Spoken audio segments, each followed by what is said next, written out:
Urgente. Fux vota contra Moraes e deixa explícito o racha na primeira turma. Xandão ficou chateado. Já deixe seu like e compartilhe com seu amigo. Olá! Hoje a gente dá uma olhada mais de perto numa decisão importante e que deu o que falar lá do Supremo Tribunal Federal, o STF. É sobre um voto específico que foi na contramão da maioria. Exatamente. Estamos falando, do voto do ministro Luiz Fux. Isso foi na primeira turma do STF e o assunto eram aquelas medidas cautelares contra o ex-presidente Jair Bolsonaro, sabe? Aquelas que o ministro Alexandre de Moraes determinou. Certo. Então, vamos tentar entender isso melhor. Qual foi a posição do Fux, por que ele decidiu diferente e o que isso muda na prática, já que a turma decidiu outra coisa, né? Pra gente começar, o que exatamente o ministro Fux disse nesse voto dele? Olha, o Fux votou contra manter as medidas cautelares que estavam valendo. Isso incluía coisas como a tornozeleira eletrônica, o recolhimento em casa à noite e também a proibição de falar com outros investigados ou de usar redes sociais. Interessante, quer dizer, ele foi contra a corrência nesse ponto específico. E a justificativa dele foi o quê, exatamente? Teve a ver com falta de provas mais recente, algo assim? Precisamente. O ponto central do Fux foi, a proporcionalidade e a proteção de direitos básicos, né? Liberdade de ir e vir, liberdade de expressão. Ele bateu muito na tecla de que nem a PGR, nem a Polícia Federal apresentaram provas novas, sabe?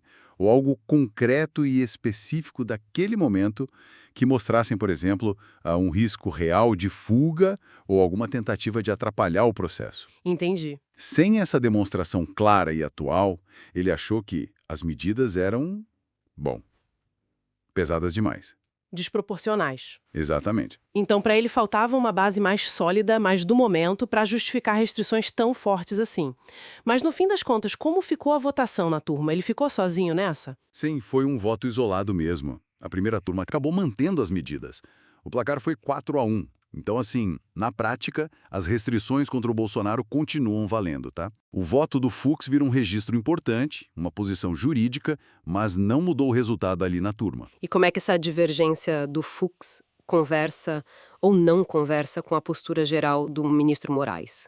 Principalmente sobre garantir que essas medidas sejam cumpridas. Pois é um contraponto curioso, porque mesmo antes desse voto do Fux ser divulgado, o ministro Moraes já vinha mostrando que ia fiscalizar bem de perto, né? Sim. Ele chegou a dar um prazo, 24 horas, para a defesa do Bolsonaro explicar um suposto descumprimento.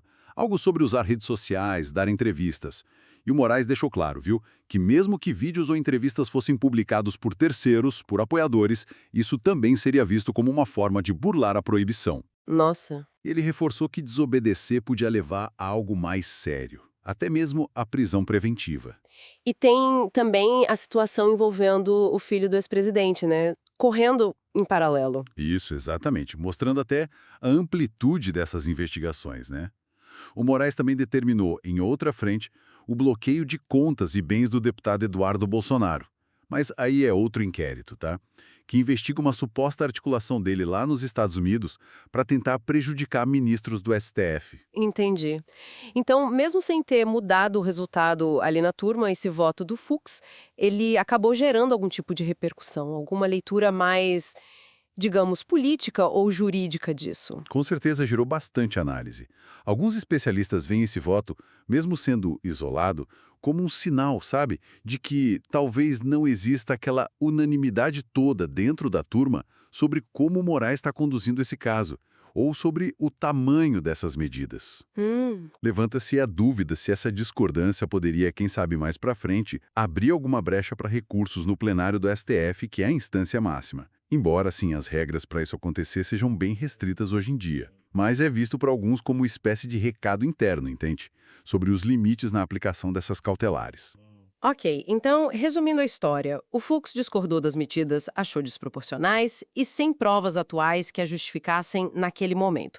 Mas ele perdeu, a maioria manteve tudo, as restrições contra o Bolsonaro continuam e o ministro Moraes segue firme na cobrança do cumprimento, né? E ainda tem essas outras ações correndo, como a do Eduardo Bolsonaro. Exatamente. E fica essa reflexão, que vai além desse caso específico do ex-presidente.